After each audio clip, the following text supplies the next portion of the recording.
Hey guys, what's going on? So in this video, I am going to show you how do you get answers for online tests from Google Forms. Now, this will only work for multiple choices, so let's start.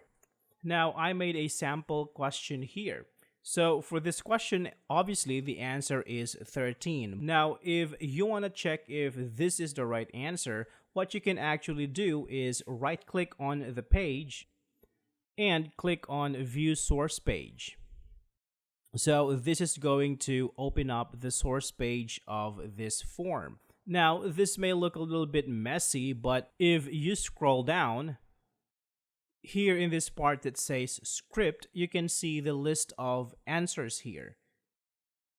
So we have 420, we have 14, and we also have 13. So the thing to see here, guys, is the word true beside the word 13.